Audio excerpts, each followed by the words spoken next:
Recording in progress.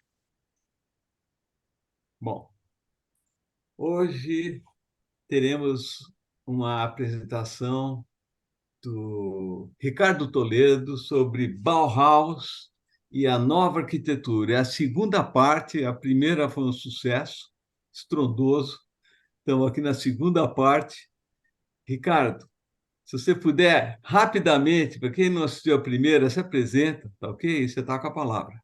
Vamos lá. Tá bom. Boa noite para todos. Esta é a segunda, na verdade, a primeira que tratou mais especificamente do período da Bauhaus, e esta agora trata dos legados, dos desdobramentos num período intermediário. A minha intenção inicial era de fazer uma conexão direta entre o experimento da Bauhaus e a arquitetura brasileira, inclusive as experiências da arquitetura brasileira. Só que à medida que eu fui mexendo com a apresentação e vendo, fazendo uma avaliação de tempo e conteúdo, eu percebi que se fizesse essa ponte ia faltar muita coisa no meio, porque a experiência da Bauhaus foi relativamente curta, ela foi abruptamente interrompida no final da década de 20, e depois ocorreu muita coisa, até a arquitetura brasileira e as manifestações do moderno brasileiro começaram a tomar corpo nos anos 50, quer dizer, tem um intervalo gigantesco aí. Então, esta segunda apresentação cobre um pouco esse período, inclusive para a gente perceber um pouco que essa noção de moderno não se restringe à arquitetura de jeito nenhum, nem só às artes, é um projeto de sociedade que foi se consolidando nesse período, tá? E do qual a arquitetura fez parte em vários países, com diversas leituras. E quando a gente fala de arquitetura moderna como próprio processo moderno, nós já estamos falando do passado, tá certo? Porque são experiências todas que duraram no máximo até a década de 1970. Então é isso. Eu posso pôr a apresentação? Sim, claro, fica à vontade. Então Legal. tá. Como é que eu faço? Eu já está na minha tela. Como é que eu faço, Wagner? Você dá um share aí no botãozinho verde, share screen, ou compartilha. Compartilhar tela, tá? Peraí, Isso. vamos Daí lá. você escolhe a tua tela aí. Perfeito. Compartilhar essa aqui, né? Estão vendo? Sim, agora se puder colocar no formato apresentação, seria Ah, uma boa. peraí, só um instante. Deixa eu É. ver aqui como é que eu faço isso. Inserir Coloca vídeo. agora em Não, eu formato vou apresentação. colocar, cara, é que a barra de cima aqui está meio. Sim. Inserir design, transições, animações, apresentação de slides. Aqui, ó. É Do aqui começo. embaixo, cara. Pronto. Tá, Tá? tá Tá bom. saindo Isso, aí? tá. Bom, beleza. Aí, Então, pronto. esse é Ok. o período que a gente vai pegar, e esses legados que a gente vai abordar hoje pegam a arquitetura, por suposto, que era o tema original, mas também indústria e estratégia regional, porque sem isso não fica em pé essa noção de arquitetura moderna. E eu vou ficar devendo também para uma terceira apresentação no futuro, a arquitetura brasileira Sim. realmente. Porque o intervalo é muito Perfeito. grande, muita coisa aconteceu lá. Tá? Esse Maravilha. primeiro slide é de uma experiência holandesa que nós vamos ver, vai ter um slide para ela depois.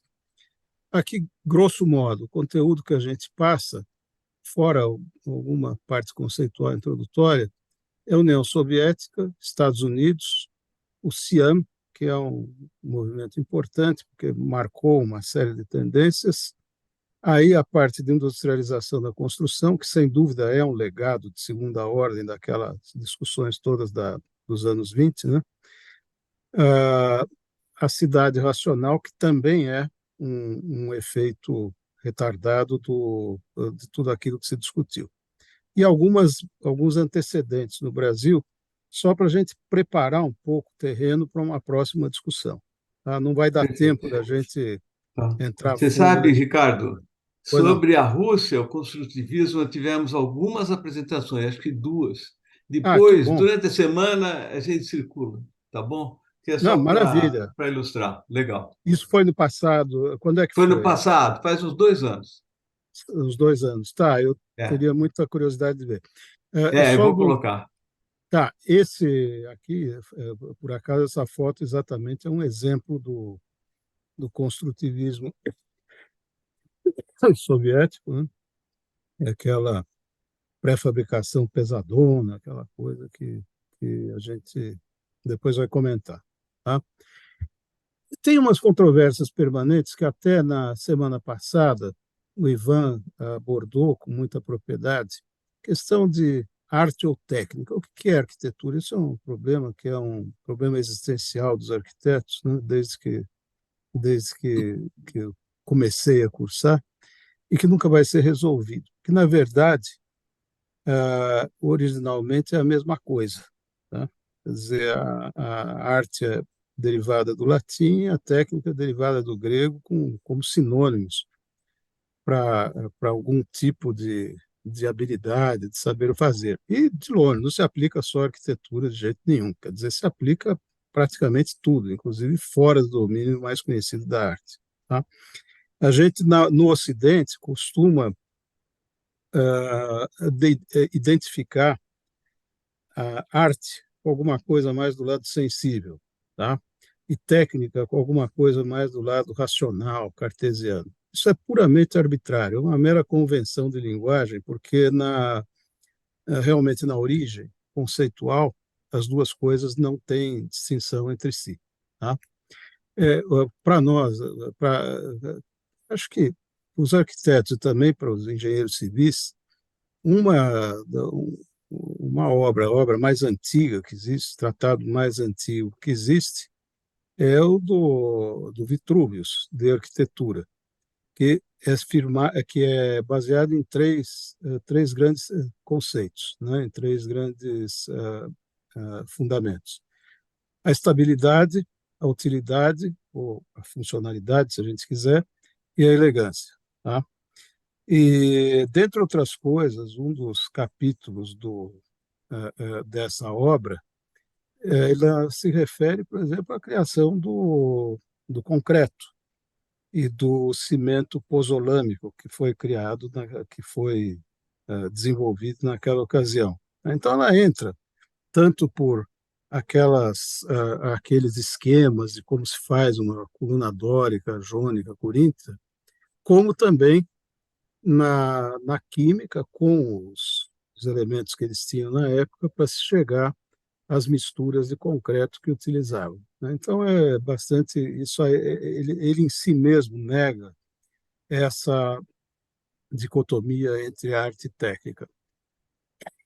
Como a gente já comentou na apresentação passada, a arquitetura moderna também fica com sempre esse dilema: se é uma causa no processo político, se é o processo de criação, se é um estilo.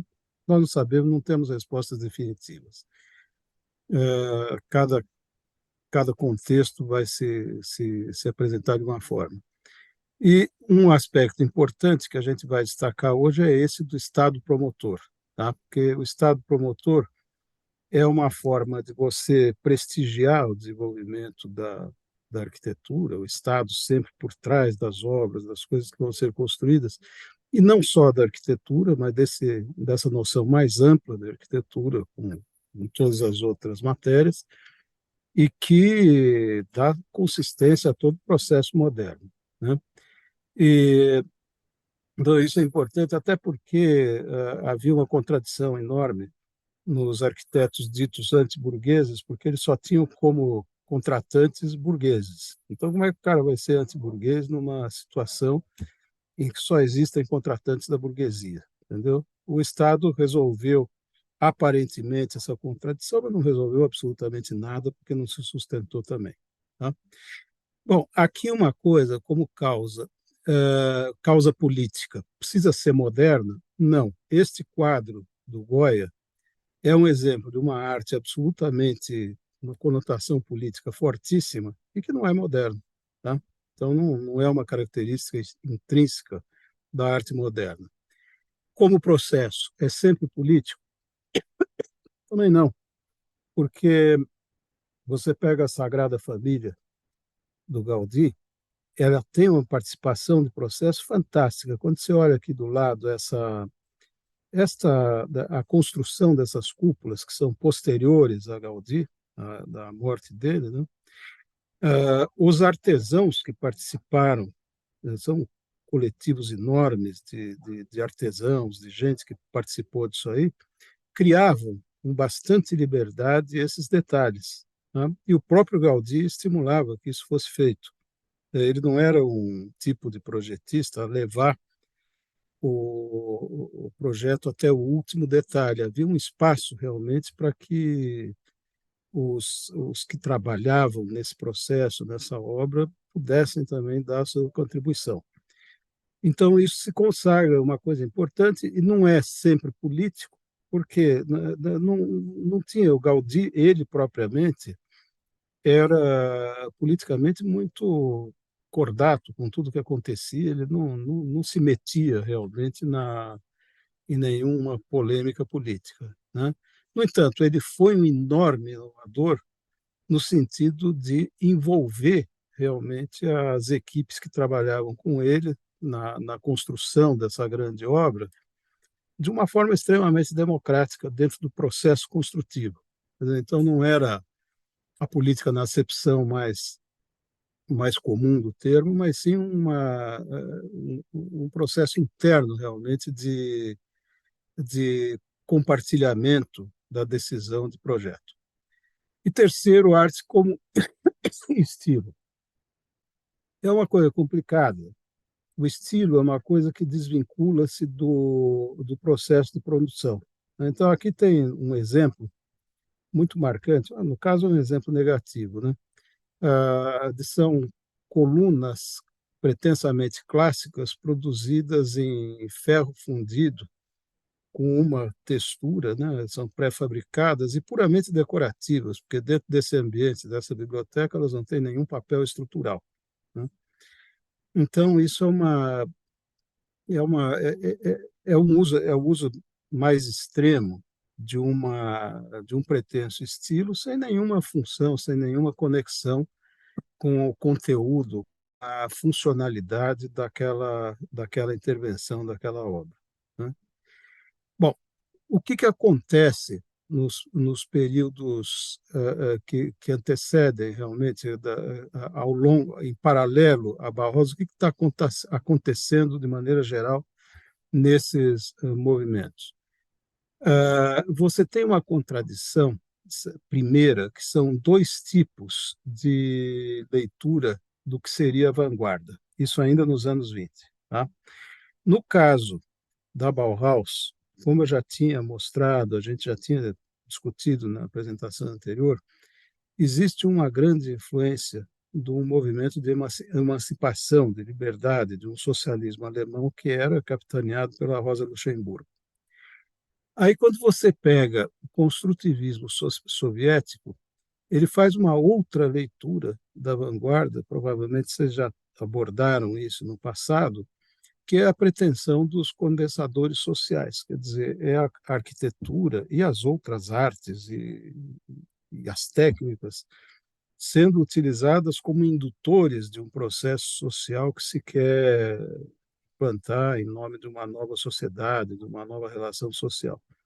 São duas posturas diametralmente opostas, porque a primeira deixa para a sociedade, para os indivíduos, dentro de um clima de emancipação e liberdade, as suas escolhas. Quer dizer, ele não vai determinar o que deve ser feito, o que deve acontecer no processo social.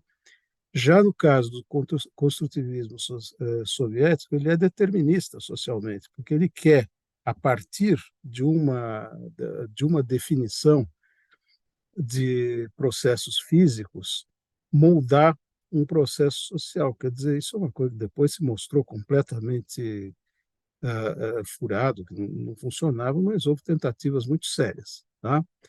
E aí, isso aqui já no processo, como é que estava se lendo isso aí, né? Na habitação socialista, a família como entidade burguesa a ser extirpada. É o tipo do postulado que nunca deu certo, nem entre eles em momento algum, porque as unidades de habitação seriam, então, reduzidas a espaços privados mínimos e espaços de uso compartilhado, coletivo, maximizados. Cozinhas coletivas, lugares para lavar roupa, não se poderia chamar propriamente de lavanderias, mas, enfim, espaços, todos os serviços domésticos seriam compartilhados e, inclusive, a guarda de crianças, né? Que num Estado socialista idealizado, elas seriam cuidadas por terceiros, a família não precisaria se dedicar a isso. Uma bobagem completa, porque se pega aquelas famílias que vinham do interior da Rússia, do interior da Ucrânia, jamais iam se moldar a uma coisa dessas, a uma determinação dessa. Então, o resultado concreto foi que aqueles espaços mínimos de vivência privada, que eram só para algumas funções, né, de dormir, enfim, de habitação, no sentido mais estrito, sendo as outras nos espaços coletivos, eles acabaram se tornando eles próprios o espaço de grandes famílias, que moravam, então, numa célulazinha de 30 metros quadrados, e faziam tudo lá, inclusive cozinhar, e tudo mais. Então, é uma coisa que, na prática, realmente não funcionou.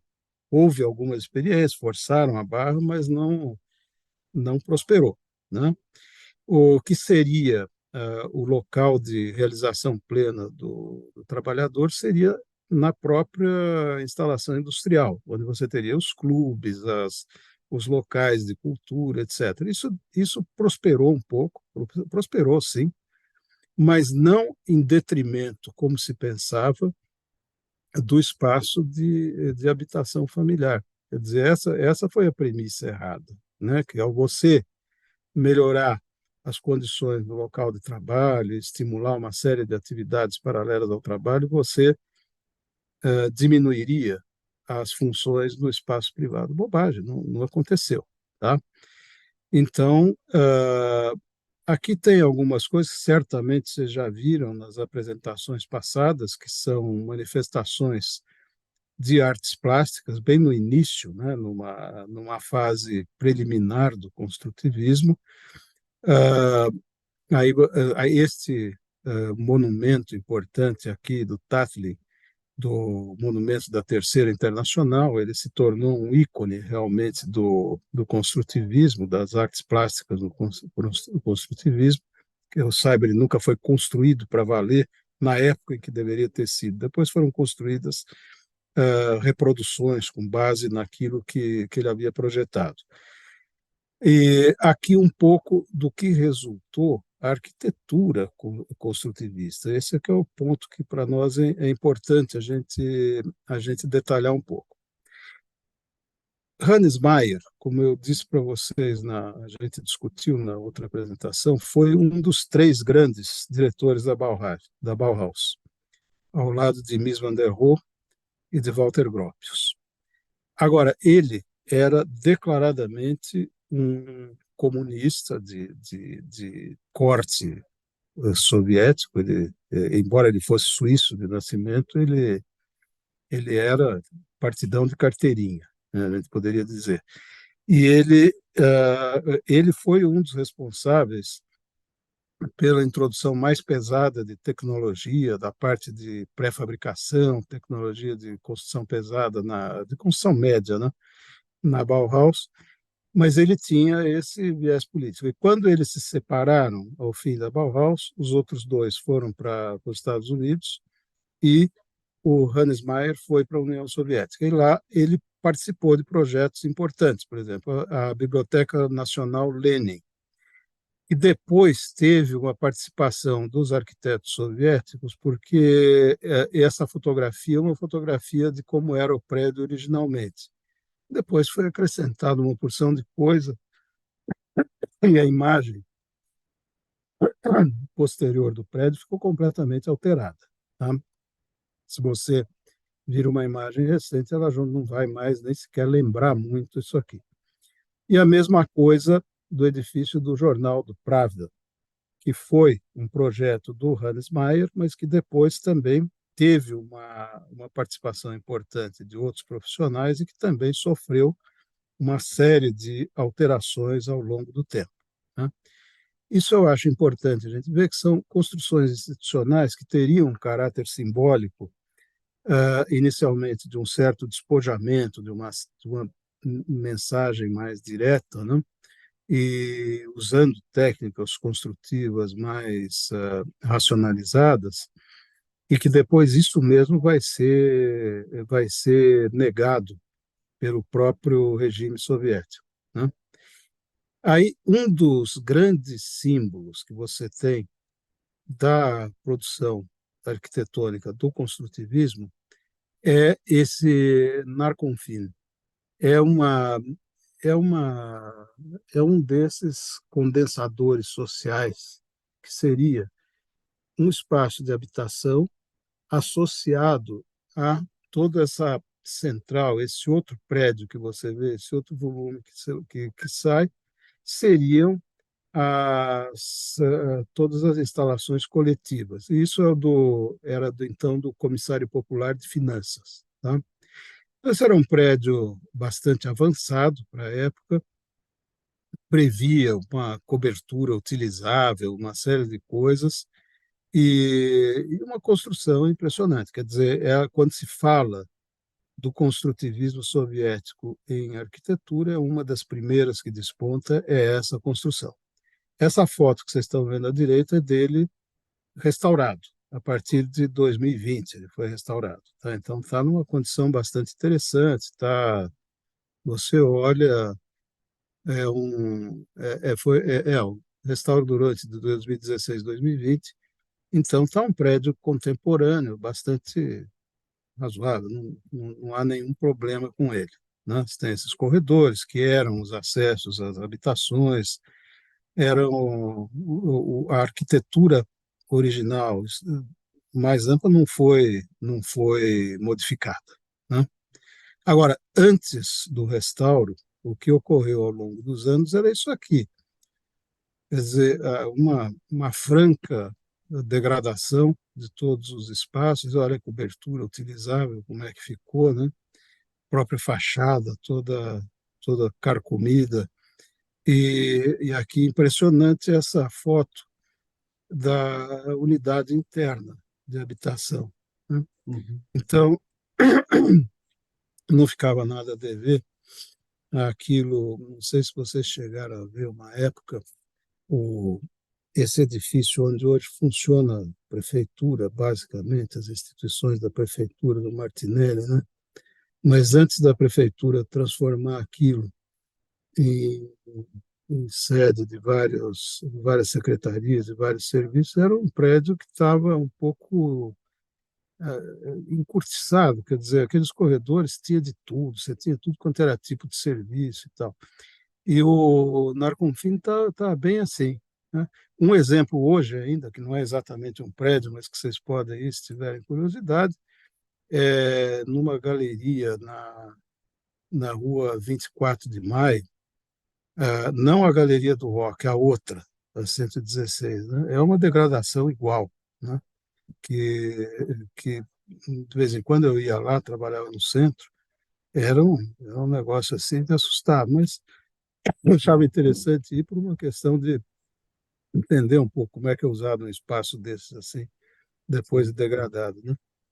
Uhum.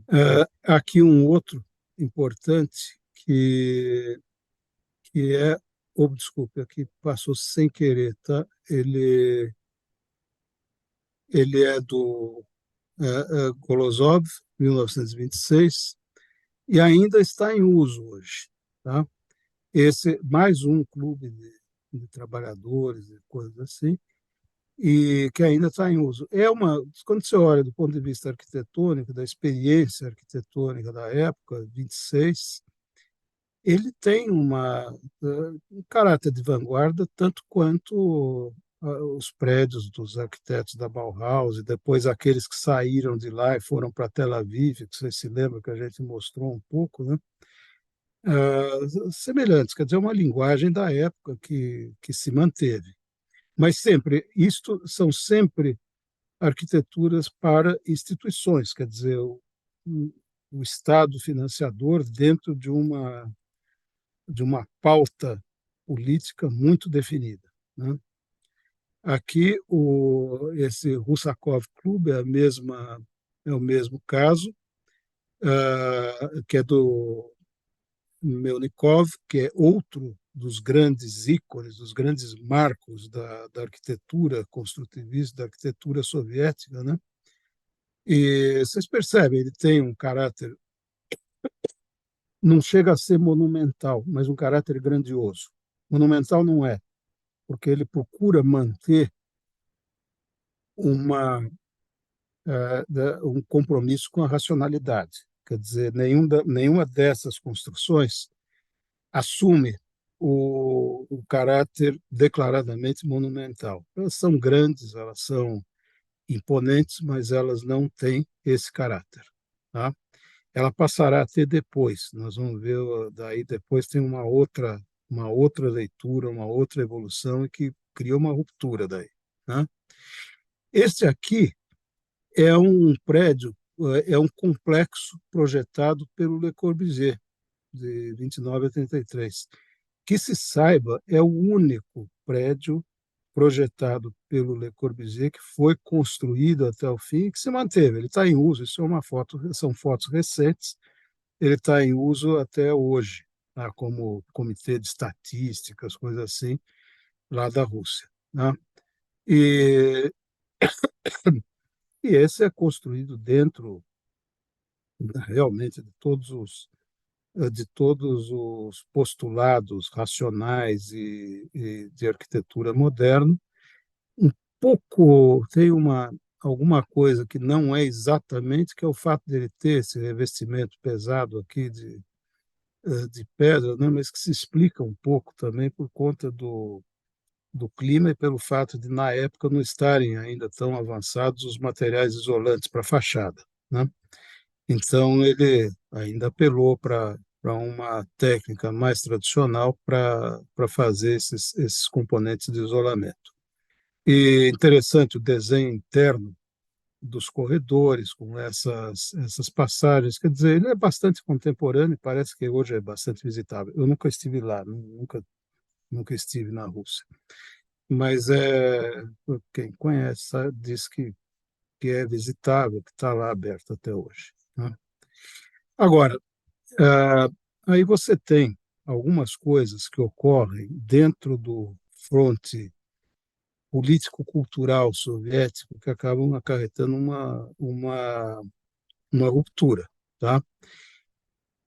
Uma vertente, essas todas as intervenções que nós vimos até agora construídas, foram construídas dentro das cidades, tá? Então, você teria, em paralelo a essas construções que têm um caráter mais grandioso, uma série de intervenções de higiene, de procurar melhorar aqueles cortiços que tinha lá, idealmente tentar tirar as pessoas de lá e colocar na habitação social. Isso nunca se completou realmente, porque não havia um estoque suficiente de oferta de habitação para isso acontecer, mas, em todo caso, algumas melhorias se fizeram naquelas condições que eram terríveis de vida urbana nas áreas encurtiçadas, e alguns chamados condensadores sociais, que eram aqueles centros de lazer associados ao próprio local de trabalho, nas fábricas. Isso aconteceu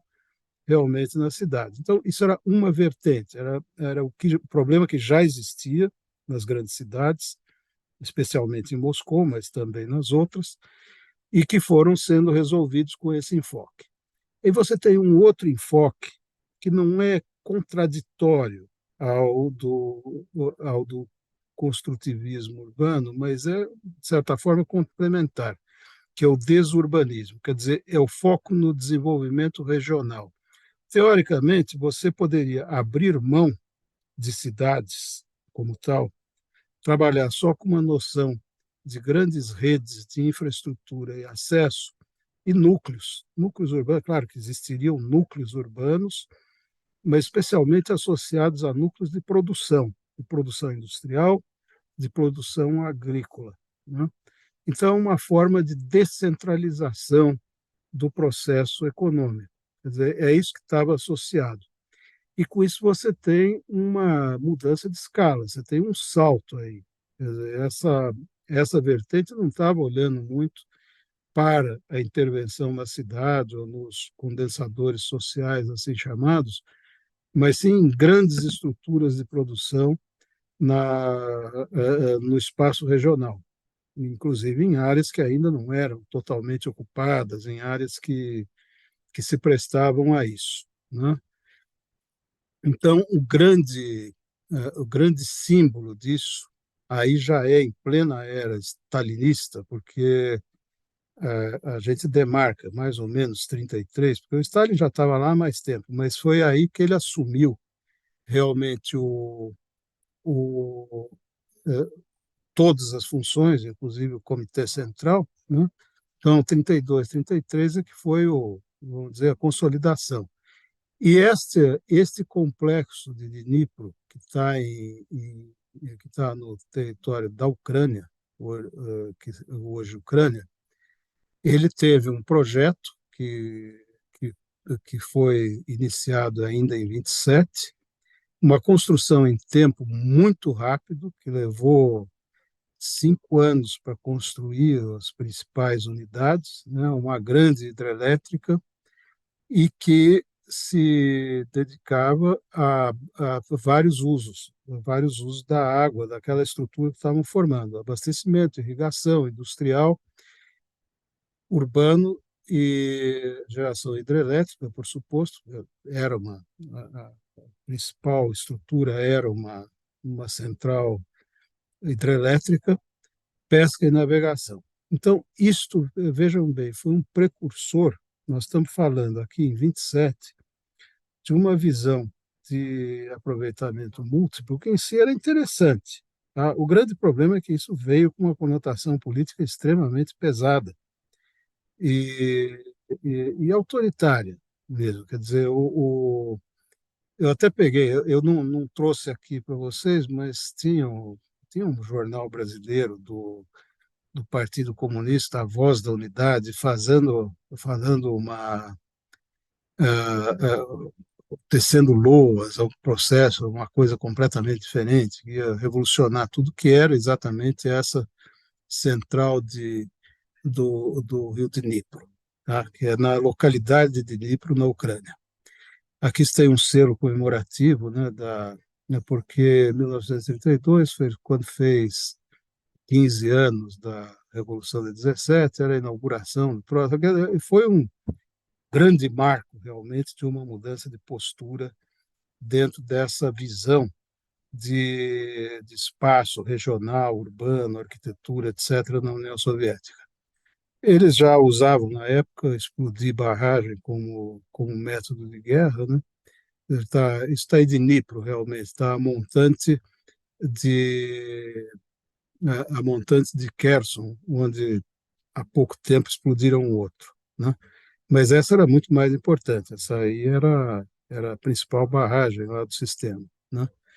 Foi explodida, depois foi parcialmente, foi reconstruída, remodelada, etc. Então, em 41. Aí, agora, nós temos os resultados, o que seria aquela visão do desurbanismo. Isso aqui é um ícone de uma cidade stalinista. É o que é, tá? É essa Magnitogorsk. É na Rússia Central, lá para baixo, perto daqueles Uzbequistão, daquelas coisas lá para baixo. E eu não sei qual tão é, se é o Uzbequistão, ou é o outro lá, o que é importante de gás, enfim, um deles. Tem no mapa lá. E o que é importante ver é o seguinte: isso aqui é um tipo de urbanismo, já que não é um urbanismo, isso aqui é uma forma de disposição que segue exatamente o caminho da grua, né, para ir depositando os componentes pré-fabricados o mais rápido possível. E o resultado é o que deu. Não importa muito o que é. O importante é um centro de produção, né? O grande centro de aço, de aciaria, de fundição, etc. Ali está um mapinha lá em cima, né? A localização de Magnitogorsk na Rússia. É bem É perto. Rússia mesmo. É Rússia mesmo. Aí é Rússia mesmo, É, aí é Rússia mesmo. é. E aqui, interessante, esse close aqui é de um edifício em Magnitogorsk projetado pelo Ernst May. Eu não sei se vocês se lembram, Ernst May, contemporâneo da Bauhaus em Frankfurt, foi quem desenvolveu aqueles grandes Siedlungen alemães, que eram enormes esquemas, com uma visão do que seria a cidade socialista idealizada, mais dentro daquela linha da Rosa Luxemburgo, não dentro dessa linha stalinista.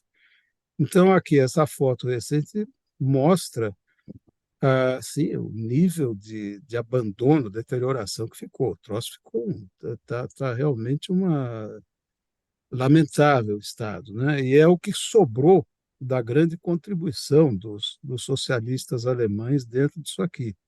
Quer dizer, que, inclusive, se confunde com o resto, não tem mais nada a ver, né? Se você vir em detalhe, eu não coloquei aqui, você tem aquelas coisas típicas de área deteriorada, cano de esgoto indo para fora, gambiarra elétrica passando de uma unidade para outra, quer dizer, é um negócio que não tem manutenção nenhuma. E para finalizar aqui o desurbanismo soviético, isso aqui é um ícone, é a estátua do soldado soviético e do trabalhador do aço, né? Isso aqui é tipicamente aquela arte stalinista. E daí você tem uma ruptura gigantesca com todos os ocidentais. Eles se mandam de lá, os que eram socialistas. Porque no concurso para o Palácio dos Sovietes, acabaram escolhendo este projeto, que nunca foi construído, felizmente, e que um dos parâmetros era ver que altura teria a estátua do Lenin e teria que ser maior do que a estátua da Liberdade. Então, por aí vocês têm uma ideia da escala do troço, o que era.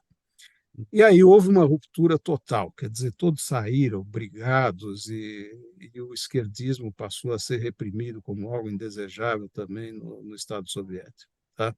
Então, todos aqueles arquitetos que vieram da Bauhaus, o Le Corbusier, que tinha vindo da Suíça e tal, todo mundo foi procurar outro lugar para trabalhar. Aí, outra experiência digna, que nota, que é importantíssima, é essencial para a gente entender como é que se chega da Bauhaus à arquitetura brasileira, é a arquitetura do New Deal americano. Quer dizer, é uma crise danada. Você tem, em 32, no MoMA, é muito mais que uma exposição, você tem um verdadeiro tratado sobre o que é arquitetura moderna naquele contexto. E aqui tem até um trecho do discurso do Roosevelt, um pouco posterior, que eu vejo um terço da nação mal habitada, mal alimentada, e o Clédio, o que é Clédio? Não me lembro. Mas, enfim, estavam realmente numa situação muito ruim, que você tinha, ao mesmo tempo, a Grande Depressão de 29, e você teve, um pouco depois, as grandes secas do meio-oeste. Tá? Então, você teve grandes entradas institucionais aqui, principalmente o Regional Planning Association of America, National Public Housing Conference, que é essa do MoMA. Depois você tem a instituição do Public Works Administration, do Federal Housing Administration, do Farm Security Administration, que vai ter um papel fundamental no desenvolvimento regional, e o Tennessee Valley Authority, que tem que ser mencionado de qualquer jeito, pelo inovador. Tá? Isso aqui são os autores que participaram desse grande tratado lá do MoMA, em 1932. Tá? Você tem grandes nomes aqui, Le Corbusier, Gropius, Frank Lloyd Wright, o Aoud, holandês, Mies van der Rohe, todos eles aí participando disso. E nem todos foram depois militantes nessa área. Vocês vejam a condição de vida dos tenements de Nova York. Tá? Você tem situações, condições sanitárias extremamente ruins. Essa aqui são apartamentos antigos, realmente. A gente chama de cortiço, é o mais próximo termo que a gente teria para chamar seria esse, tá? Dos tenements de Nova York. E daí você tem processos de renovação. Aqui tem uma foto antiga de 1935 e depois a transformação urbana da mesma área em posterior. Eu não estou vendo, talvez tenha registrado a data aqui, mas eu não. Deve ser do começo dos anos 40, esta intervenção que está aqui, tá? Na mesma área. Deixa eu ver se eu consigo mudar essa tela, porque tem coisa que eu não enxergo no próprio slide meu. Então, eu tenho essas fotos aqui. Tá, eu consegui mudar agora vocês para baixo aqui.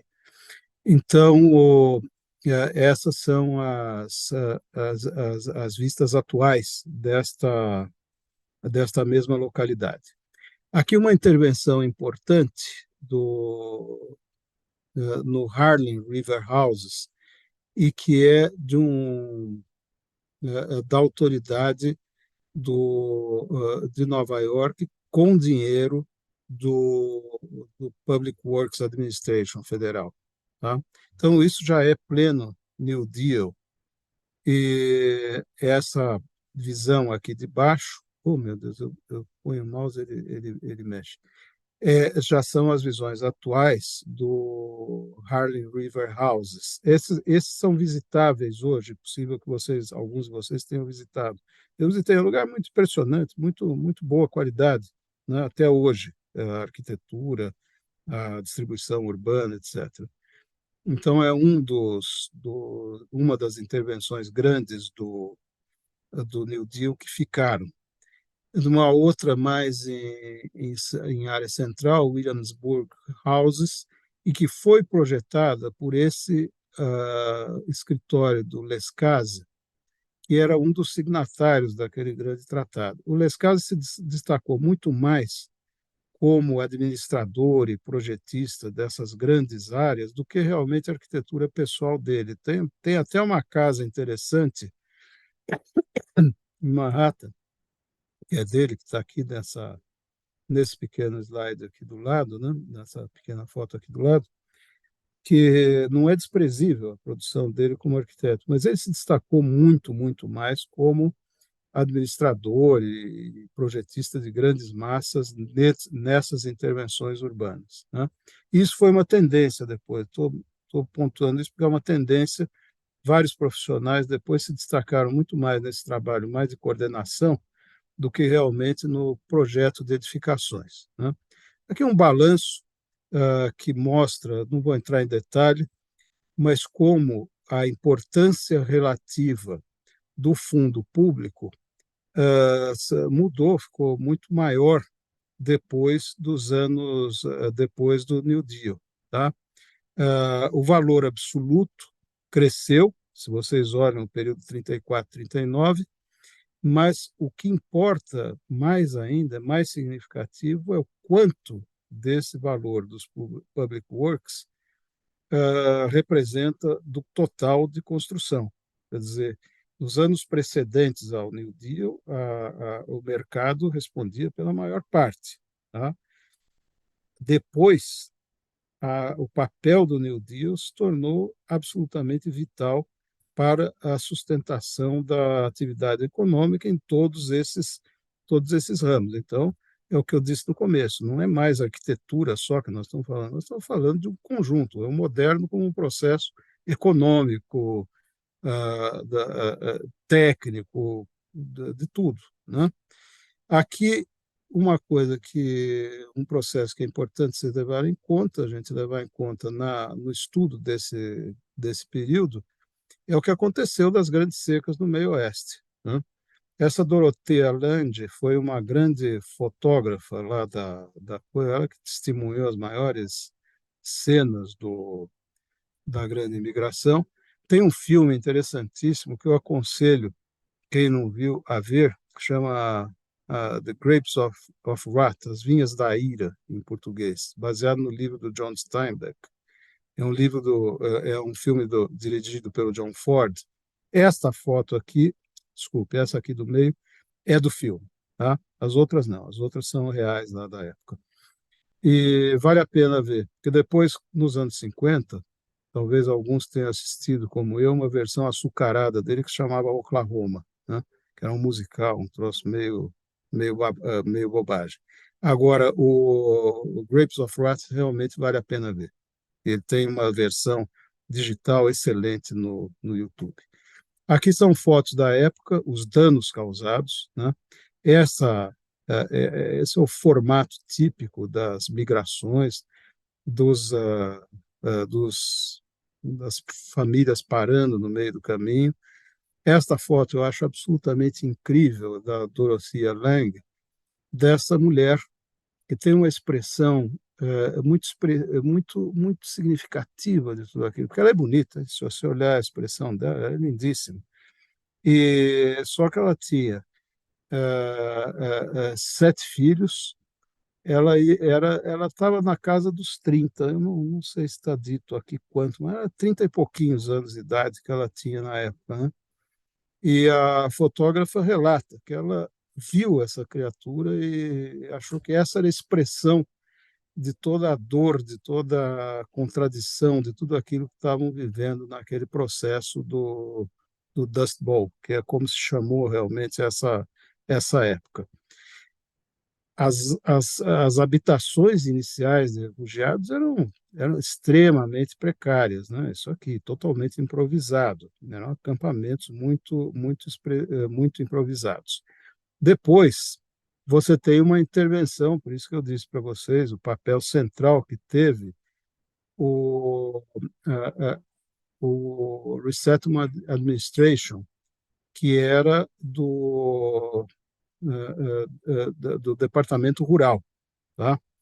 Então, eles fizeram essas entradas, teve os programas de mitigação dos efeitos de seca, que essa seca, diga-se de passagem, durou 10 anos. Tá? Pegou a década de 30 absolutamente inteira, desde 30 até 40 e pouquinho. Então, é um processo que desgasta, que mata. E, a par disso, você tinha também aquelas terras abandonadas, aquelas coisas eram compradas por centavos por grandes grupos que depois iam aproveitando. Então, você tinha uma expulsão definitiva daquelas famílias, daqueles fazendeiros do meio-oeste, né? Então, esses programas do New Deal tentavam mitigar um pouco essa situação, com suprimentos de emergência, assistência à saúde, pequenos mercados para estimular a economia local, pesquisa e desenvolvimento para desenvolvimento de técnicas, e outras coisas, né? Até uma melhoria da paisagem.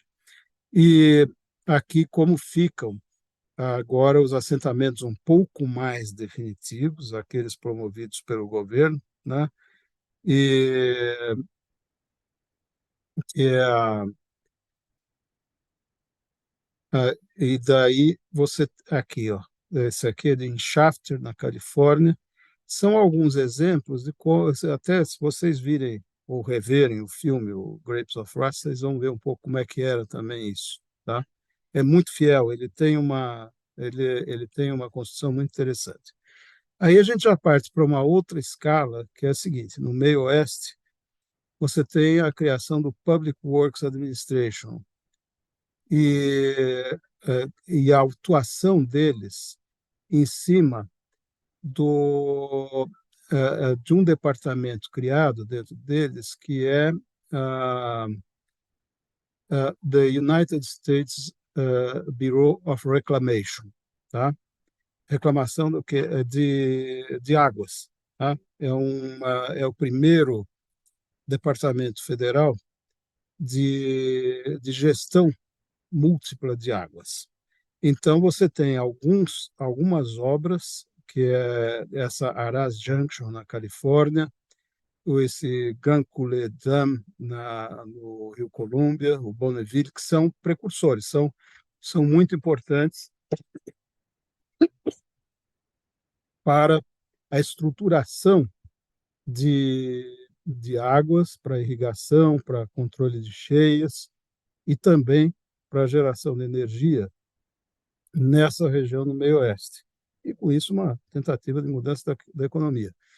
A estrutura mais conhecida desse complexo é o Hoover Dam, que todos, pelo menos, já viram em foto, né? Que é uma estrutura grande pela sua queda, pelo tamanho da obra de engenharia de fazer essa barragem, né? Isso aqui eu acho que é uma foto que todos já viram em algum momento, se é que não visitaram lá pessoalmente essa estrutura, né? Ela é realmente a mais icônica, vamos dizer, dos trabalhos do meio-oeste. Agora, os trabalhos do United States Bureau of Reclamation, eles eram bem focados em uso múltiplo de água, então, muito foco. Eles não se preocupavam diretamente com questões de reassentamento, isso porque isso estava na mão do Departamento de Agricultura, como nós vimos, para todas aquelas populações migrantes do meio-oeste. Já no Tennessee Valley é completamente diferente, porque ele é criado com estas funções, que são funções múltiplas também de gestão da água, né? Mas também ele tinha no ato de criação um parágrafo que dizia e outros serviços que se fizerem necessários, e outras intervenções que se fizerem necessárias. Dentro desse outros, coube um monte de outras coisas, inclusive um dos mais ambiciosos programas de eletrificação rural e de financiamento de eletrodomésticos para a população do interior. Tanto que a população do Tennessee Valley se tornou mais consumidora de eletrodomésticos do que a média dos Estados Unidos. Tá? Da mesma forma que você tem o Hoover Dam como ícone do meio-oeste, você tem o Norris Dam como ícone do TVA. E este aqui é um trabalho, isso aí na apresentação anterior do Ivan, até acho que foi o Manaus que levantou a questão da obra de arte de engenharia. Esta é, por excelência, uma obra de arte de engenharia, que teve participação de arquitetos. Eles próprios reconhecem que o Roland Wank, que era o chefe arquiteto do TVA, participou bastante desse arranjo e mais toda a parte do planejamento regional, que era para onde eles estavam realmente se deslocando, né? Mas essa obra é tão impressionante desse ponto de vista que o Le Corbusier, o grande arquiteto suíço, foi visitá-la e ficou impressionado. Disse que aquilo era um marco, que era um divisor de águas para a arquitetura moderna como um todo, né? O Norris Dam. Norris foi o senador que criou o TVA. E um outro aspecto interessante dessa experiência foi o desenvolvimento de modelos em escala, modelos hidráulicos, que hoje nós temos no CTH da USP, nós temos um laboratório de modelos em escala fantástico, que ele simula todas as estruturas hidráulicas, né? No Norris Dam, o resettlement foi assumido pelo próprio Tennessee Valley. Então, dentro das outras atividades, diferentemente daquela autoridade do meio-oeste, ele tomou a si a função de realmente melhorar. Essas eram as casas existentes antes da inundação e que daí passaram a se preocupar com o que fazer depois. Aqui essa foto à esquerda, né? Mas mais do que isso, o mais impressionante que fizeram foi a eletrificação rural. E, como eu disse, 60% dos domicílios do TVA, começo dos anos 40, tinha geladeira, tá? Contra 50% dos Estados Unidos como um todo. Isso porque eles criaram dentro do TVA um braço de financiamento de eletrodomésticos. Isso mudou completamente a dinâmica e a luz a maneira de ser daquelas pequenas cidades da área do Tennessee Valley. É nisso que eu digo que ele excede de longe essa missão do uso múltiplo de água. Quer dizer, foi um projeto de desenvolvimento regional muito complexo, muito abrangente. E isso foi um marco que influenciou todo o projeto moderno, seja na arquitetura, na engenharia, nas artes, em tudo que seja. Aqui só alguns exemplos da arquitetura moderna dos Estados Unidos, fora daquelas intervenções estatais. A casa, a casa da Cachoeira, do Frank Lloyd Wright, e essa aqui que eu acho fantástica, que é o Taliesin West, no Arizona, que era a casa dele, a dele mesmo, dele, Frank Lloyd Wright. Tem uma biblioteca absolutamente fabulosa dentro, isso aí eu visitei pessoalmente, um negócio que a gente fica fascinado, né? E então é um dos marcos. Ele não se juntou, Frank Lloyd Wright não se juntou diretamente naquele movimento de arquitetura social pública, né? Essa é o Harvey Hamilton Harris, que foi um dos grandes atuantes do movimento e que não deixou de ter as suas obras também de arquitetura, né? Aqui depois entra o Mies van der Rohe, como que egresso realmente da Bauhaus, o que ele produziu nos Estados Unidos. Aqui é interessante que ele já resolve, nesse Seagram Building, um dos maiores problemas de pré-fabricação e industrialização, que é o problema de juntas. Quer dizer, ele promove o movimento das fachadas, de face a ventos, a tudo isso, com uma absorção. Agora, vocês vão de imaginar que estas soluções não têm nada de barato, tá? São soluções extremamente caras mas que resolve tecnicamente o problema. Quer dizer, esses edifícios estão lá até hoje, eles podem sofrer ventos violentos, deformações e tal, que eles continuam inteiros, não vai cair vidro lá do 30º andar na avenida, tá? Que eles têm uma estrutura que aguenta isso, e esses desenhos aqui de juntas são particularmente caros, porque a execução disso aqui é muito difícil de fazer, tá? Requer uma precisão de indústria de mecânica no canteiro de obras. Aqui o Guggenheim Museum, como um último exemplo dessa arquitetura moderna americana, que não está diretamente ligada àqueles movimentos do New Deal, que é uma obra já posterior do Frank Lloyd Wright, mas que por ser o que ela não podia deixar de ser mencionada. Inclusive, a própria obra, né, é muito impressionante como é que ela é feita, e o resultado vocês conhecem. Eu acho que todos aqui que conhecem Nova York certamente já estiveram lá várias vezes, tá?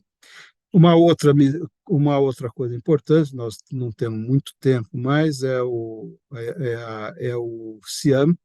Quer dizer, enquanto aconteceram coisas na União Soviética e na Rússia, o conjunto dos arquitetos modernos do mundo resolveu criar uma entidade que se chamava o CIAM, Congresso Internacional d'Architecture Moderne, em francês, que era no plural, e essas são as pessoas que criaram. Todos aqueles grandes nomes, inclusive o próprio Walter Gropius, Mies van der Rohe, Le Corbusier, estavam todos aí, tá? E a sala foi criada em 1928, na Suíça. Os delegados soviéticos não chegaram lá, porque não obtiveram visto, mas eles teriam participado, que era o próprio Moisés Ginsburg, que nós já mostramos aí, e o Nikolai Kolle, tá? E mais tarde o Harwell Harris, americano, cuja obra eu mostrei, uma casa lá, também foi o secretário dessa entidade. O CIAM teve as atividades interrompidas ao longo da Segunda Guerra, né? Agora, umas coisas que saem como resultados que eu acho importante demarcar: a racionalização e da padronização. Quer dizer, a industrialização da construção, a racionalização de canteiro, saem como uma diretriz central, indissociável da noção de construção moderna, de arquitetura moderna. tá? Então, até na outra apresentação, o Wagner eh, sublinhou um pouco isso, e é verdade, quer dizer, é diretamente tributário daquelas experiências da Bauhaus que resultou numa determinação. Outra, a cidade racional, tá? Que é o envolvimento. A arquitetura e o urbanismo não terminam na habitação, na cidade, mas elas vão até o espaço regional, a ordenação do território. Isso absorve um pouco daquela experiência do desurbanismo soviético que a gente citou. E aqui algumas coisas que são bastante ingênuas, se a gente olha hoje, que saem um pouco de uma leitura direta que eles faziam da experiência soviética na época, que é importante que os arquitetos exerçam influência sobre a opinião pública. Não exerce coisa nenhuma, tá? Nunca exerceu. Então, isso era uma tentativa. Não, peraí. É, e que os estados adotassem uma posição contrária, que seria de financiar direto, né? Quer dizer, todo mundo queria a mão do Estado para financiar. É óbvio que também é uma coisa que não se sustentou por muito tempo. Ah, aqui são os congressos, as principais posições tiradas. Eu destacaria como as mais importantes a habitação mínima, que resultou realmente na industrialização da construção, e, e a cidade funcional. São as duas vertentes que, de fato, perduraram como linhas mestras da arquitetura moderna até quando ela existiu. Localização. Na arquitetura e indústria, você tem uma parte que é ordenação do território, quer dizer, para quem fez projetos industriais, era essa parte toda de como que se localizava a indústria em relação às infraestruturas. É até interessante, o papel da eletrificação foi encarado por muitos, inclusive pelo nosso precursor, Anhaya Mello, Luiz Inácio de Anhaya Mello, que era engenheiro pela Politécnica, mas fundador da Faculdade de Arquitetura. Ele dizia que a eletricidade por todas as partes tornava a distribuição da atividade produtiva e principalmente da atividade industrial muito mais independente do que era. Ela podia se localizar em qualquer lugar, tá? E ainda mais associada a uma dissociação da ferrovia, porque naquela época ele já estava falando isso nos anos 30, você já tinha uma escalada do modo rodoviarista, do modo rodoviário, né? Então, essas duas coisas juntas eram vistas como um prenúncio de progresso, a energia elétrica por todo lugar e a possibilidade de acesso por estrada, não necessariamente por braço de ferrovia, poderia promover uma descentralização industrial e um desenvolvimento industrial muito mais difuso no espaço, tá? A conferir depois, né? Ah, Então, essas eram as premissas daquela época.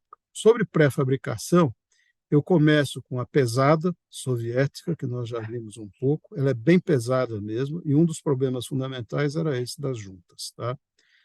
Entrava umidade, entrava água, deteriorava tudo. E por quê? Porque a execução de junta em concreto é muito cara, é muito difícil, tá? O Mies van der Rohe resolveu com aço, e depois os dinamarqueses resolveram com o concreto, mas resolveram a um custo absurdo. Vocês vejam o tamanho das estruturas, aquilo que eu falei para vocês. Aquela configuração daquela vila operária que nós vimos ao final, lá no período soviético, era bem o caminho da grua. E é isso que funcionava lá. E para pré-fabricação do painel pesado, junta simples, e aqui nós já estamos numa categoria média, que são dos dinamarqueses, só que é na Inglaterra, mas é um sistema dinamarquês, que é o Ernst Nielsen, e vocês vejam a sofisticação das juntas, para evitar aqueles problemas de fraqueza e de entrada de água, etc. Tá? Então, isso tem um custo exponencial, quer dizer, uma pré-fabricação desse tipo custa muito, muito mais do que a soviética que a gente mostrou anteriormente. E aqui um famoso desastre, colegas aí que moraram na Inglaterra, obviamente, já ouviram falar várias vezes, todo mundo se envolveu lá, que foi o acidente de Ronan Point, em que uma explosão de um botijão de gás levou o prédio a ruir como um castelo de cartas. Tá? E aí, mais uma vez, problema das juntas dos revestimentos exteriores, dos painéis externos disso aí.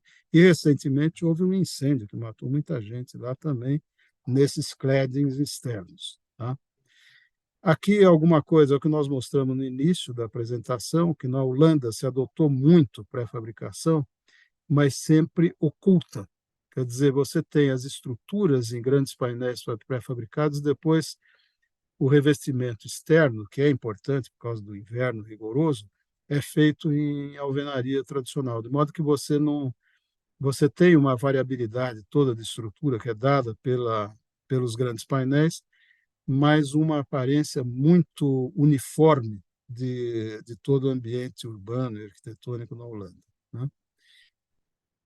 Nos Estados Unidos foi por uma outra vertente dos grandes projetos da mobile home, das unidades prontas. Né? Eles nunca foram muito adeptos de intercâmbio de painéis médios e pesados, é muito mais essa construção leve, altamente industrializada.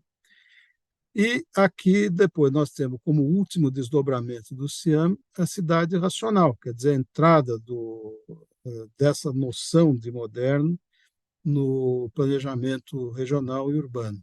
Né? Você tem a famosa cidade racional hipotética do Le Corbusier, separando todas as funções de habitação, comércio, não sei o que foi, até certo ponto, reproduzida em Brasília pelo Niemeyer, só que o resultado nós vimos qual foi. Quer dizer, o Brasília, o plano piloto, é uma pequena parte do que é o complexo da região metropolitana de Brasília, cuja maior parte da população vive na cidade satélite. Né?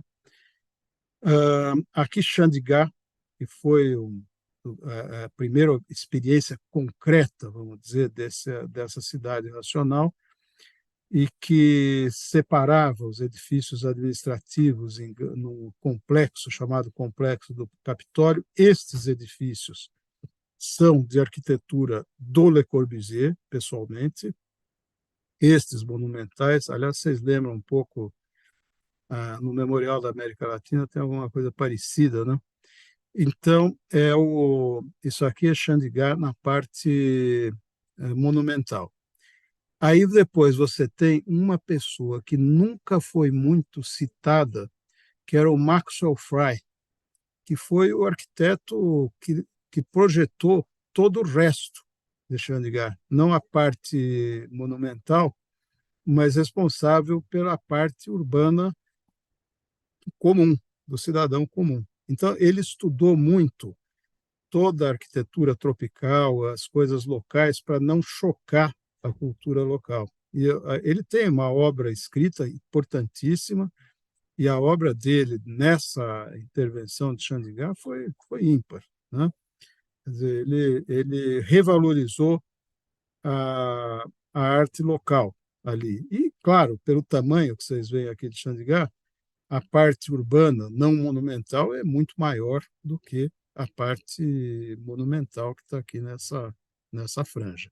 Tá? Muito bom.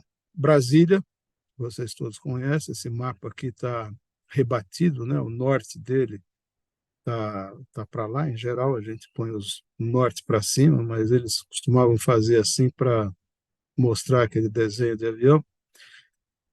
Uma foto da esplanada dos ministérios, as superquadras residenciais, quer dizer, tem tudo a ver com aquela noção de cidade moderna. Aqui, de cidade racional. O que eu acho importante a gente ver aqui é o seguinte: vocês vejam uma coisa, o plano piloto, em 2020, tinha 230 mil habitantes. Tá? Ceilândia, 443, Samambaia, 244, Planaltina, 196, etc, etc. Quer dizer, o percentual de gente que mora no plano piloto vai ser em torno de. Olha, aqui, não, aqui é favela do Sol Nascente, que é a maior de Brasília, que tem as fotos aqui do lado. Eu fiz o cálculo, agora eu esqueci, mas o número é muito baixo, realmente, se você olhar, vai dar menos de 20% da população local vivendo no plano piloto. Tá? Aqui, só para terminar, nós temos alguns antecedentes à experiência brasileira que a gente teria que citar. O SAGMAX, a Sociedade para Análise Gráfica e Mecanográfica Aplicada aos Complexos Sociais, o famoso Padre Lebré, que foi recepcionado pelo governador Lucas Nogueira Garcês, no início dos anos 50. Né? Então, ele introduziu essa noção de urbanismo científico aqui, e junto com equipes que depois ficaram aí, que a gente conheceu mais tarde. Tá? Então, toda aquela análise de índice, de densidade, essas coisas que foram muito utilizadas no urbanismo racional, daquelas experiências que nós vimos na União Soviética, nos Estados Unidos, eles foram aqui trabalhados com evidência empírica local, porque eles, você veja, publicaram, inclusive tem um grande dossiê do Estado de São Paulo, que o jornal Estado publicou na época, né? Aqui algumas pessoas que trabalharam lá, e vários foram depois professores de alguns, professores nossos aqui da USP, né? Tanto engenheiros como arquitetos, né? O Antônio Baltar é engenheiro civil, uma grande figura, o cara que foi marcante mesmo na montagem desse urbanismo científico, né? Aí você tem o jovem Joaquim Guedes, que foi professor da FAO, já morreu, era desenhista na época, né? Não sei se vocês conheceram o Domingos Teodoro também, é outro que já morreu, né? Um arquiteto de velhíssima guarda e que na época era desenhista lá, né? Então, uma porção de gente trabalhou nisso aí. Tá? O governador Garcês foi um grande pioneiro. Não só disso, mas também pela criação da Comissão Interestadual da Bacia Paraná-Uruguai. Qualquer semelhança com o TVA não é mera coincidência. Tá? Quer dizer, tudo aquilo que nós vimos no TVA, nós vamos mostrar na próxima apresentação como um dos fundamentos do desenvolvimento da arquitetura moderna aqui no estado de São Paulo, que foi um dos maiores planos de aproveitamento múltiplo de águas, com geração de energia, controle de cheias, navegação, irrigação e abastecimento urbano. Né? E com a criação, depois, posteriormente, criou até cidades junto, né? Com o próprio complexo da CESP, você tem os municípios de Rosana, de Ilha Solteira, que são todos derivados dessa experiência gigantesca. O Carvalho Pinto continuou, o governo Carvalho Pinto continuou, depois teve um interregno aí que não aconteceu muita coisa, mas o Carvalho Pinto retomou. Tá? Então, isso para nós foi extremamente importante. No plano federal, houve coisas importantes, é evidente que a construção de Brasília foi um indutor chave desse processo, né? E mais, depois a criação do BNH, do Serfal, essas coisas. Tudo isso vai ficar para a próxima, quando a gente vai daí abordar a arquitetura brasileira. Mas dá para vocês entenderem que tanto a arquitetura moderna como a arquitetura nova brasileira não poderiam ter sido abordadas diretamente da experiência da Bauhaus, por mais que elas tenham semelhanças plásticas com os trabalhos da Bauhaus, ficaria completamente capenga a gente estabelecer apenas uma ponte entre a expressão física daquilo que foi produzido na Bauhaus e a expressão física daquilo que foi produzido aqui. Tá? Por isso, esse período intermediário que foi abordado hoje. Gente, é isso, estou à disposição.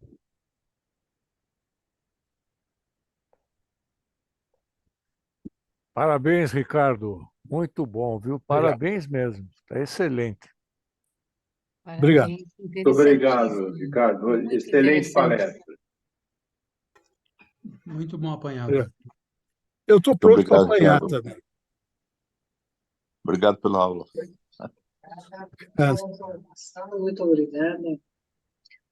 Muito esclarecedor tudo. toda a sequência, toda. Obrigado. Para mim, Quero mais, quero mais. Parabéns, Ricardo. Eu pessoas ouço. Obrigado, Ângela. É muito importante para mim falar com pessoas de outras formações, né, que não da área técnica propriamente dita, né? Porque conversa com arquitetos mesmo não leva muita coisa, gente. Isso aí é bananeira que já deu cacho, né? E também com os engenheiros também não progride muito, porque é coisa já muito conhecida, né? Com os engenheiros civis, principalmente, estou dizendo, né?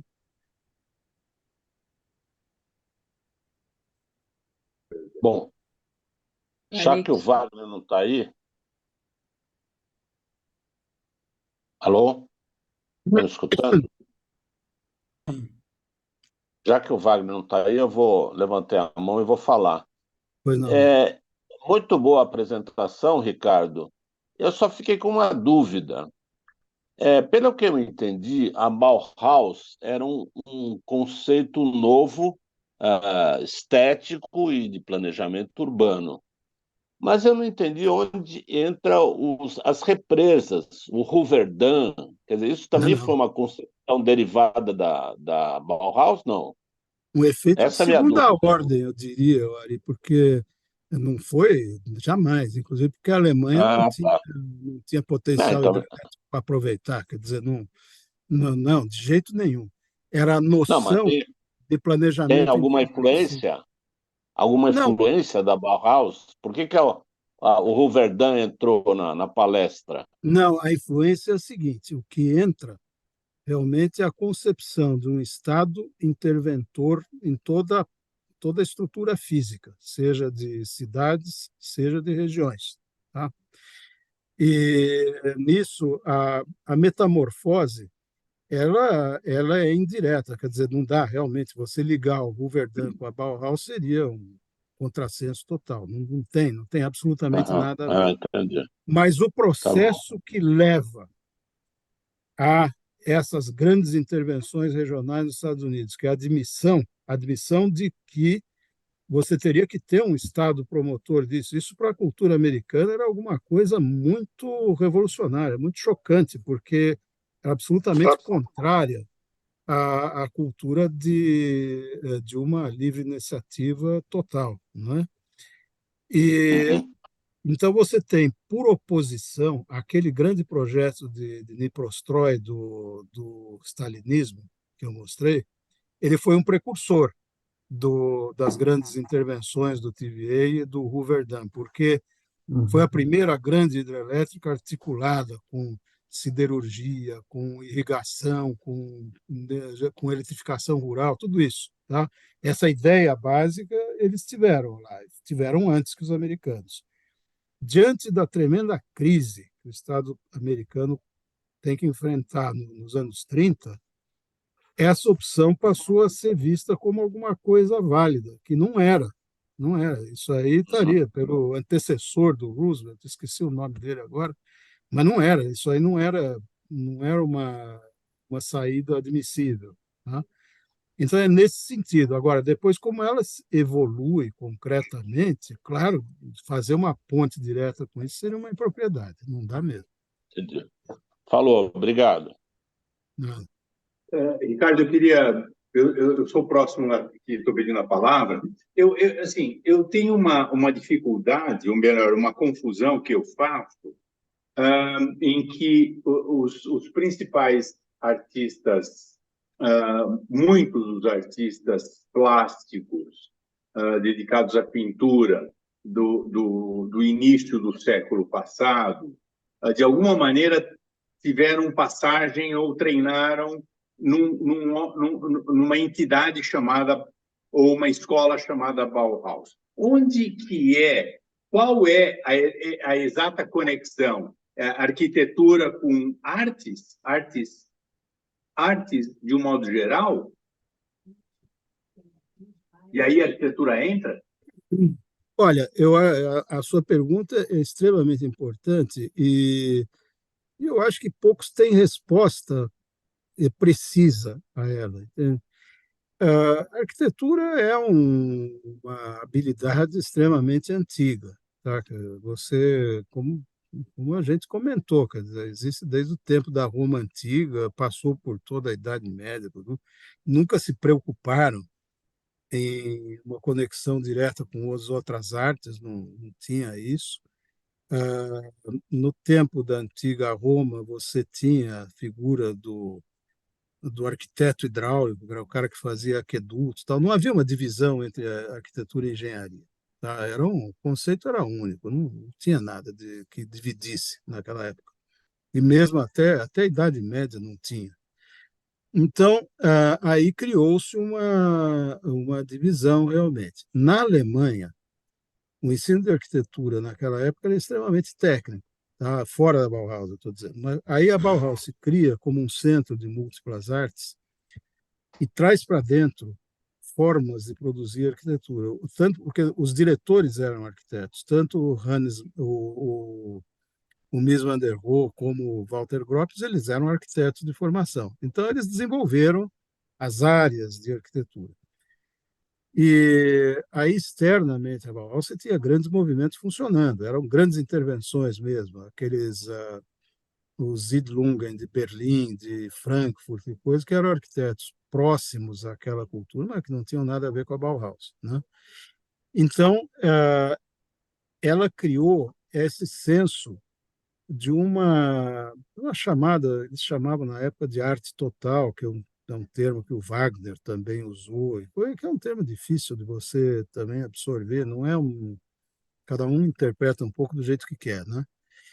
Então, essa dúvida da arquitetura entre arte e técnica, ela acabou se cristalizando, né? Ficou, eu acho que ao longo dos anos e até hoje, quer dizer, isso é uma briga. Eu fui, um período da minha vida, eu fui diretor da FAU, da Faculdade de Arquitetura, e era muito difícil convencer essa turma da nova geração que você precisava manter a integridade das disciplinas técnicas, né? Porque no tempo que eu fiz a FAO ainda tinha muitos professores que tinham vindos da Poli e tal, com eles não tinha discussão, ou fazia ou você era reprovado.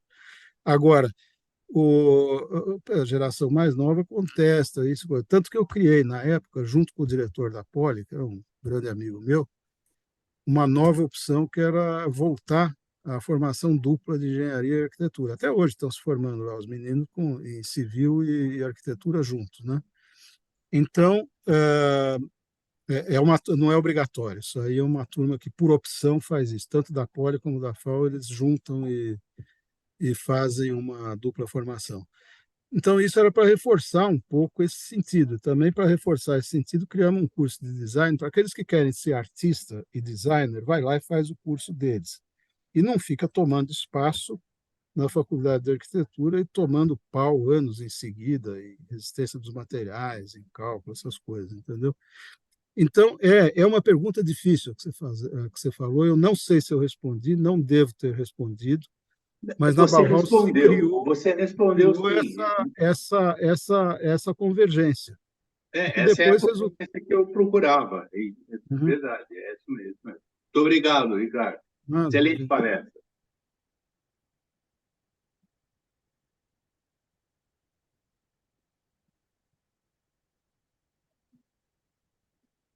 muito bom.